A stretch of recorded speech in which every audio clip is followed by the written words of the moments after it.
button to subscribe my channel and also click the bell icon to get notifications of all my latest uploads.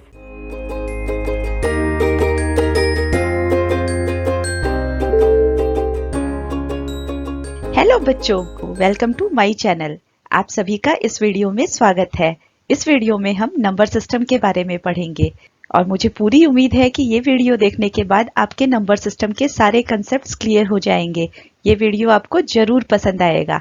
आइए start करते हैं number system. बच्चों, आपने पिछली class में number line के बारे में तो जरूर पढ़ा होगा। आइए वहीं से स्टार्ट करते हैं। ये देखिए, ये एक नंबर लाइन है। ये 0 से स्टार्ट होती है और राइट डायरेक्शन में 1, 2, 3, 4 इस तरीके से ये इन्फिनिटी तक कंटिन्यू होती है। इसी तरह से लेफ्ट डायरेक्शन में -1, -2, -3, -4 और इसी तरह से ये इन्फिनिटी तक चली जाती है। इमेजिन करिए आप इस नंबर लाइन पर चल रहे हैं।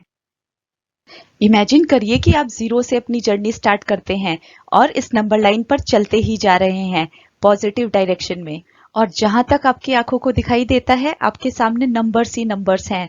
अब सोचिए, इस नंबर लाइन पर जो नंबर्स दिखाई दे रहे हैं आपको वो इकट्ठे करने हैं। उसके लिए आपको एक बैग की जरूरत होगी। ये देखिए, आपका बैग नंबर से भर गया है और हमने इसको नाम भी दे दिया है N। कुछ याद आया मैंने इसको N नाम क्यों दिया है? यस, ये कलेक्शन नेचुरल नंबर्स की कलेक्शन है। अब इमेजिन करिए कि आप पीछे मुड़ गए हैं और 0 की तरफ मूव हो रहे हैं। इन्फिनिटी से धीरे धीरे 0 की तरफ मूव हो रहे हैं और 0 पर आके आपने 0 को भी उठा लिया है। ये देखिए, आपने बैग में 0 भी डाल दिया है और इस कलेक्शन को नाम दिया है W। Yes, W stands for whole numbers. अब आपके बैग में सारे होल नंबर्स हैं।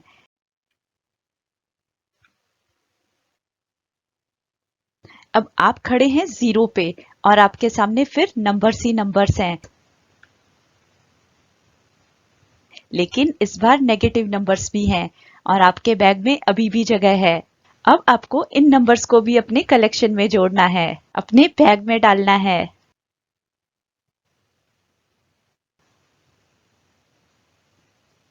ये आपके बैग में अब नेगेटिव नंबर्स भी हैं। इसको आपने Z नाम दिया है। Why Z? Z क्यों? Z comes from a German word, zählen, which means to count. So, अब आपकी कलेक्शन का नाम Z है, जिसको कि हम इंटीजर्स कहते हैं। इंटीजर नंबर्स वो नंबर्स होते हैं जिसमें 0, positive numbers and negative numbers सारे आ जाते हैं। क्या अब भी कुछ नंबर्स बाकी हैं? जी हाँ, आपके सामने स्क्रीन पर कुछ नंबर्स दिए हैं। ये भी नंबर्स हैं और ये इंटीजर्स नहीं हैं। आइए इन्हें भी अपनी कलेक्शन में शामिल करते हैं। ये देखिए, अब आपके बैग में इंटीजर्स के अलावा कुछ और नंबर्स भी नजर आ रहे हैं। अब आपके बैग को नाम दिया है Q। Q means rational numbers. ये वर्ड रैशनल नंबर बना है रेशियो से।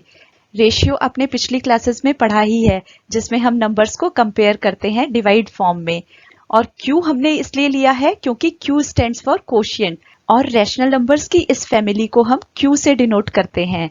रैशनल नंबर्स हमने पिछले साल भी पढ़ा था, आपको डेफिनेशन याद आ गई होगी। A number R is called a rational number if it can be written in the form P upon Q, where P and Q are integers and Q is not equal to 0. Why do we insist that Q is not equal to 0? Comment करके बताना। इस बात पे ध्यान देना कि अब आपके बैग में जो नंबर्स हैं वो रैशनल नंबर्स हैं। उनको हम P अपॉन Q फॉर्म में लिखते हैं, जहां पे कि P एंड Q दोनों इंटीजर्स हैं और Q 0 के इक्वल नहीं है। फॉर एग्जाम्पल देखिए, -25, ये मैंने आपके बैग में से ही एक नंबर लिया है। इसको हम -25 अपॉन 1 लिख सकते हैं। यहाँ पे न्यूमरेटर -25 है। P is -25 and Q is 1. It is not equal to 0। इसी तरह से हम किसी भी नंबर को P अपॉन Q फॉर्म में लिख सकते हैं, भले ही वो नेगेटिव नंबर हो, पॉजिटिव नंबर हो, होल नंबर हो या फ्रैक्शन हो। आइए कुछ और एग्जांपल्स भी डिस्कस करते हैं। देखिए, ये P अपॉन Q फॉर्म में है। 1/2 एक रैशनल नंबर है और इस तरह के नंबर्स के बारे में हमने पिछली क्लास में पढ़ा था। इनको इक्विवेलेंट फ्रैक्शंस कहते हैं। 2/4 ये भी 1/2 के इक्वल है। इसी तरह से 10/20 ये भी 1/2 के इक्वल है। इसी तरह से 25/50 ये भी 1/2 के इक्वल है। लेकिन एक बात जो मैं यहाँ पे आपको बताना चाह रही थी, जिसके लिए मैंने ये एग्जांपल्स दिए थे, वो ये है कि ये नंबर्स नंबर लाइन पे अलग अलग पोजीशन ऑक्यूपाई नहीं करते हैं। ये सभी 1/2 के इक्विवेलेंट हैं, तो इनमें से 1/2 की पोजीशन ही ये सभी ऑक्यूपाई करेंगे। जब हम नंबर लाइन बनाएंगे उसमें 1/2 जो एक पोजीशन है उसको ये सभी रिप्रेजेंट करेंगे। अब क्वेश्चन ये आता है, क्या हमने नंबर लाइन के सभी पॉइंट्स को नाम दे दिया है? एक बार फिर आपके सामने नंबर लाइन है। इस नंबर लाइन पर बहुत सारे नंबर्स हैं जिनको आपने अपने बैग में डाल लिया था और उस कलेक्शन को नाम दिया था क्यू, रैशनल नंबर्स। आइए एक बार फिर उसके बारे में थोड़ा सा डिस्कस करते हैं। यहाँ पे दो रैशनल नंबर्स हैं 0 एंड 1 एंड 0 एंड 1 के बीच में आपको 1/4 और 1/2 भी नजर आ रहा है। इस तरह से बहुत सारे रैशनल नंबर्स दो होल नंबर्स के बीच में दिख रहे हैं। इसी तरह से रैशनल नंबर्स इंटीजर्स के बीच में भी नजर आएंगे। तो क्वेश्चन ये है, क्या दो रैशनल नंबर्स के बीच में रैशनल नंबर्स पॉसिबल हैं? Yes, there are infinite many rational numbers between two rational numbers. इन दोनों के बीच में भी infinite rational numbers possible हैं। There are infinitely many rational numbers between any two given rational numbers. दो rational numbers के बीच में infinite rational numbers possible हैं।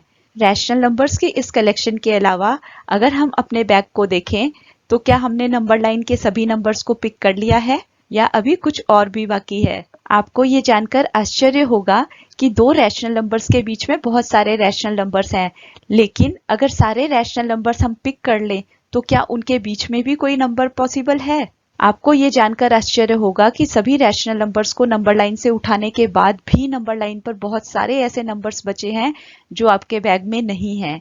तो इससे कई सवाल उठते हैं। सबसे पहला ये, इन नंबर्स को क्या कहा जाता है जो नंबर लाइन पर अब भी बचे हुए हैं, और उन नंबर्स को क्या कहते हैं ये डिस्कस करेंगे हम अगले वीडियो में। अगर आपको आंसर पता है तो आप कमेंट करके भी बता सकते हैं।